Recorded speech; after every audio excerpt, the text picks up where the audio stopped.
काय म्हणता शेतकरी मंडळी, मजा आहे ना? मजा असायलाच पाहिजे आणि शेतकरी मजा असली की बाकी सगळ्यांची मजा असते। तर आपला आजचा जो विषय आहे तो म्हणजे आपल्या कपाशी पिकाला, आपल्या कापसाला तिसरी फवारणी आपण कुठली करायला पाहिजे। आणि बरेच शेतकरी बांधवांची ही दुसरी फवारणी असू शकते किंवा कोणा शेतकरी बांधवांची हे तिसरी फवारणी असू शकते। यावर सविस्तर माहिती आपण पाहणार आहे। कमी खर्चामध्ये हे दुसरी तिसरी फवारणी आपण कशा पद्धतीने केली पाहिजे। शेतकरी बांधवांनो, तुम्हाला फक्त एकच काम करायचं आहे, आपल्या जेवणा हातावर जे काळ्या कलरचं बटन आहे सबस्क्राईबचं, ते बटन दाबून द्या। म्हणजे शेती हितार्थ माहिती, कामाची माहिती आणि कमी खर्च शेती कशा पद्धतीने केली पाहिजे हे संपूर्ण माहिती आपल्यापर्यंत येऊन जाणार आहे। तर सबस्क्राईब अवश्य करा। कुठले औषध, कुठले घटक आपण घेतले पाहिजे, कारण दुकानात जर आपण शेतकरी बांधव गेले तर कंपनीवाले 2-3 औषध, 2-3 घटक त्या ठिकाणी शिल्लक देऊन जातात आणि कापसामध्ये जास्त खर्च शेतकरी बांधवांचा होऊन जाते। आणि मागच्या 2-3 वर्षामध्ये पाहिलं तर कापसामध्ये आमदनी 98 आणि खर्च रुपये असा उराला, म्हणजे खर्च जास्त उराला पण उत्पादन कमी उरालं। तर कमी या फवारणीमध्ये आपण फक्त 3 घटक घेतलेले आहे ज्याची आवश्यकता आहे, बाकीचा जास्त खर्च आपल्याला वायफळ खर्च करायचा नाही। आपल्या कापूस पिकावर जे मावा, तुडतुडा, हिरवे घोडे याचा प्रादुर्भाव होतो, तर याच्या चांगल्या पद्धतीने नियंत्रणासाठी आपण हे टपूस घेतलेलं आहे। यामध्ये बुप्रोफेन्झिन आधी ॲसेबेट हे 2 घटक आहेत आणि खूप चांगल्या पद्धतीने हे या अवस्थेमध्ये काम करते। म्हणजे कपाशीवर कितीही आपले रस कीड असेल चा खात्मा त्या ठिकाणी हे करणार आहे। तर हे आपण 30 ते 35 ग्रॅम घेऊ शकता प्रति 15 पंपाडी। आता हे आपल्या कापसावर पूर्णपणे फवारणी चालू आहे आणि हेच औषध आपण मारत आहे। दुसरं महत्त्वाचं म्हणजे ज्यावेळेस आपल्या कापूस पिकाला पाते फुले लागायला सुरू होतात त्यावेळेस पासून आपल्याला प्रत्येक फवारणीत अळीनाशक घ्यायचं आहे शेवटपर्यंत। कारण कापसामध्ये जे आतापर्यंत ठरलेली सर्वात घातक अळी आहे ते म्हणजे बोंडअळी।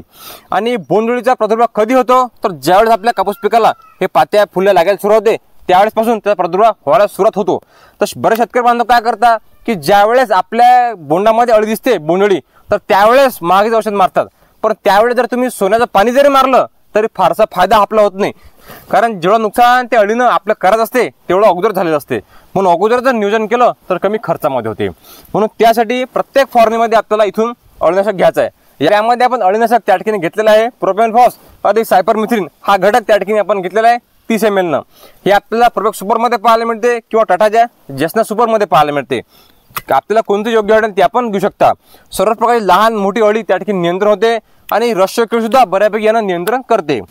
तिसरं शेवटचं आणि महत्त्वाचं, आपलं जे कापूस पीक आहे याची वाढ चांगल्या पद्धतीने झाली पाहिजे, चांगल्या पद्धतीने फुटूया ब्रँचेस त्याला निघायला पाहिजे आणि पात्यांची फुलांची संख्या वाढली पाहिजे।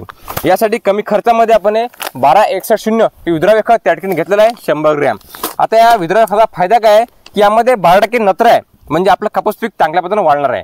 आणि 61% स्फुरद आहे, जेणेकरून चांगल्या पद्धतीने फुटे करणार आहे, झाड मजबूत होईल। कारण स्फुरद आपल्या सर्वांना माहिती आहे की झाडांचे मुळं असतात हे चांगल्या मजबूत करते, पांढऱ्या मुळांचा विकास करते आणि पात्यांची फुलांची संख्या वाढवण्यास मदत करते।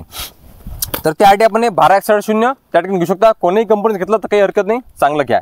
तर फक्त 3च घटक आपण घेतलेले आहे, याने आपले जेवढी रस्व कीड असेल ते नियंत्रण होणार आहे। एखादी अळी असेल, अंडी असतील त्या दाण्यात त्या ठिकाणी हे प्रोपेक्ट सुपर आणि सायपरमेथ्रिन त्या ठिकाणी करणार आहे। आणि वाढीसाठी फुटण्यासाठी 12-61-0 हे विद्राव्य खत आहे। आणि अशा पद्धतीनं हे वापर करून आपली तिसरी फवारणी आपण करून घ्या कमी खर्चामध्ये। काही प्रश्न असतात, काही प्रश्न आपले असतील तर नक्की कमेंटमध्ये विचारा। धन्यवाद। या व्हिडिओमध्ये आपण थांबणार आहे, तर परत भेटू नवीन व्हिडिओमध्ये नवीन माहिती घेऊन। आणि आपल्या शेतीमित्र रोशन या यूट्यूब चॅनलला आपण सबस्क्राईब करा। जे आपल्या जेवणा हातावर जे बटन आहे काळा कलर सबस्क्राईबचं ते दाबून द्या, म्हणजे कामाची माहिती आपल्यापर्यंत येत राहणार आहे। धन्यवाद। जय जवान जय किसान।